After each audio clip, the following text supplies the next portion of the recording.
Mon quartier, c'est une espèce de bande de nature qui séparerait finalement la Savoie du reste de la France.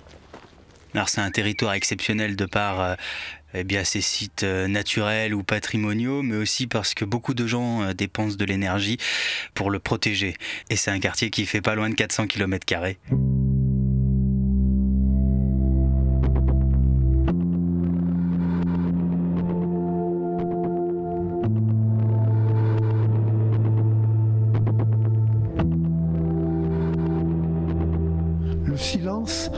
Le silence fait partie du capital de cet ensemble.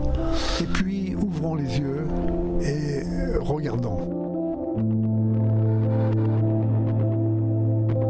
C'est vrai, quand tu viens de Lyon et que tu vas dans le château fort qu'est la Savoie, tu passes par les Douves, quoi. C'est ici les Douves. C'est l'avant-pays savoyard, voilà. Le pays du lac d'Aiguebelette. Tu vas de l'autre côté de la montagne, on me dit, toi, chez toi, c'est le brouillard et un tunnel, quoi. C'est une réputation. Après, pour vivre heureux, vivons cachés. Alors moi, j'y suis bien dans mes douves aussi, quoi.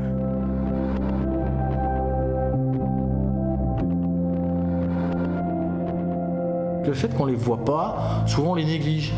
Bon, un poisson, c'est un poisson, quoi. Mais il a autant de valeur patrimoniale que le bouquetin dans la Vanoise, certaines espèces, hein.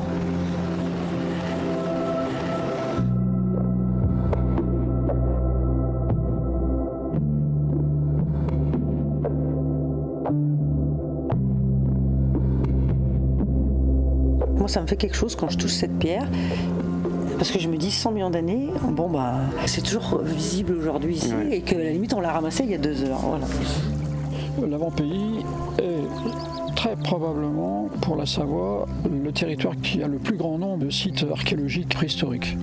Il y a eu des légendes qui disaient qu'en fait les peuplades étaient plutôt sur des pilotis et vivaient dans l'eau. Donc dans l'imaginaire c'était ça. Puis en fait on se rend compte qu'a priori les peuplades vivaient au bord de l'eau, un peu comme nous en fait. Les zones de marais bougeaient un peu plus. Aujourd'hui le lac est régulé. Depuis 1907 on a une usine hydroélectrique.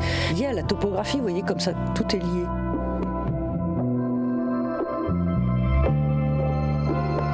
Moi j'étais sur le lac avec mon père dans les années 30.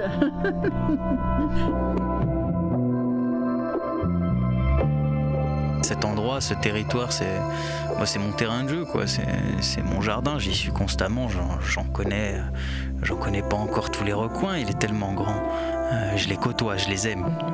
C'est ça, j'aime être ici. Et c'est ça que je vis dans ce gigantesque quartier, dans ce gigantesque bout de nature, quelque chose que je ne ressens pas ailleurs. C'est-à-dire que ici, ça ne m'appartient pas.